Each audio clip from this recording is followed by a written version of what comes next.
महिलेचा पाठलाग करणं, शिवीगाळ करणं, सायकल चालवताना ढकलणं हा विनयभंगाचा गुन्हा नाही होऊ शकत असं नागपूरच्या खंडपीठानं म्हटलंय।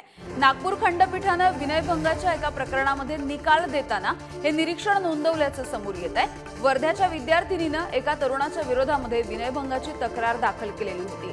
सायकलवरून जाताना एका तरुणानं तिचा पाठलाग केला, तिला शिवीगाळ केली आणि तिला सायकलवरून ढकललं असा या विद्यार्थिनीचा आरोप होता, ज्यामुळे वर्ध्यामधल्या न्यायालयानं या आरोपीला दोषी ठरवलं होतं आणि शिक्षा सुद्धा दिलेली होती।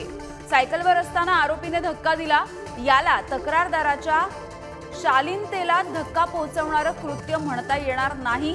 हे कृत्य आक्षेपार्ह किंवा त्रासदायक असू शकतं, परंतु महिलेचा विनयभंग झाला आणि महिलेच्या शालीनतेच्या भावनेला धक्का बसला असं म्हणता येणार नाही, असं आता म्हटलेलं आहे। न्यायालयाने हे निरीक्षण नोंदवलेलं आहे।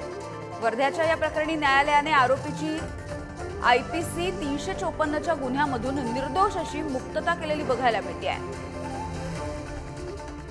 नागपूर खंडपीठाने या प्रकरणामध्ये हा निकाल दिलेला आहे आणि अशा पद्धतीचं कृत्य हे विनयभंग होऊ शकत नाही असं सुद्धा न्यायालयाने म्हटलंय। याविषयी बोलूया, जितेंद्र शिंगाडे आपले प्रतिनिधी आपल्या सोबत आहेत। जितेंद्र, काय अधिकची माहिती आहे?